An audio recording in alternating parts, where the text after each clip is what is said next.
Perang di Ukraina sudah berlangsung lebih dari 2 tahun. Ribuan nyawa melayang, jutaan orang mengungsi. Tapi kini sebuah langkah mengejutkan datang dari mantan Presiden Amerika Serikat, Donald Trump.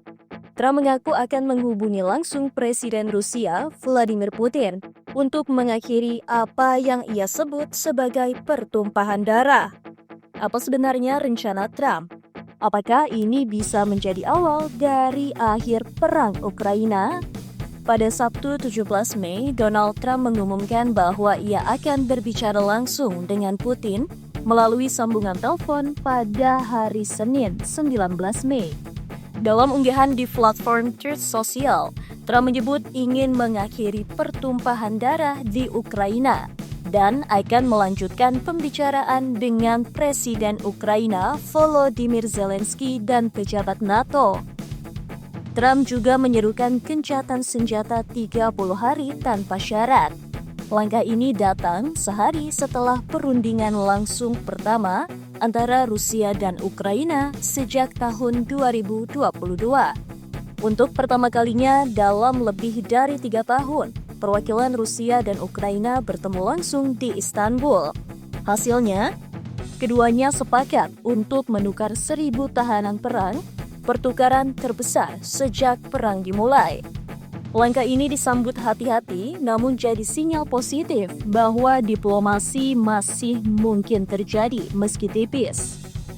Namun, Kremlin menegaskan pertukaran tahanan harus selesai dulu sebelum gencatan senjata dibahas.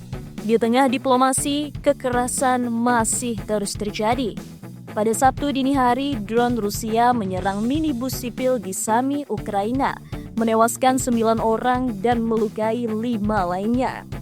Presiden Zelensky mengecam keras serangan ini dan menegaskan bahwa tanpa sanksi lebih keras terhadap Rusia, diplomasi tak akan berarti. Ukraina mendorong pertemuan langsung antara Zelensky dan Putin. Namun, Rusia menegaskan bahwa pertemuan baru bisa terjadi setelah ada hasil konkret dari perundingan awal, termasuk kesepakatan soal gencatan senjata. Sampai saat ini, masing-masing pihak masih menyusun proposal mereka sendiri terkait kemungkinan gencatan senjata di masa depan. Pertanyaannya sekarang, apakah Trump benar-benar bisa menghentikan perang ini?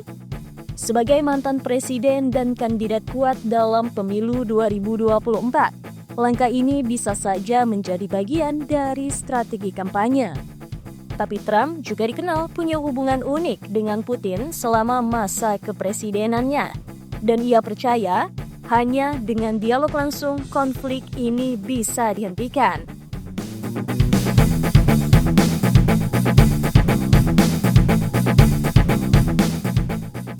Gedung Putih belum memberikan pernyataan resmi soal inisiatif Trump ini.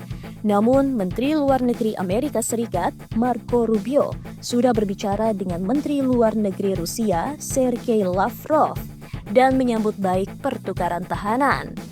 Lavrov mengatakan bahwa Rusia sedang menyusun dokumen untuk gencatan senjata. Sementara itu, NATO tetap menegaskan dukungan pada Ukraina dan menyambut setiap langkah diplomatik yang bisa menghentikan konflik. Apakah telepon Trump ke Putin akan menghasilkan gencatan senjata? Masih terlalu dini untuk berharap banyak. Namun, untuk pertama kalinya dalam berbulan-bulan, dunia melihat celah kecil harapan. Jika pertukaran tahanan berjalan lancar dan komunikasi tetap terbuka, mungkin saja putaran diplomasi selanjutnya bisa menghadirkan perdamaian. Langkah Trump bisa jadi hanya simbolik, atau mungkin inilah titik balik yang ditunggu dunia.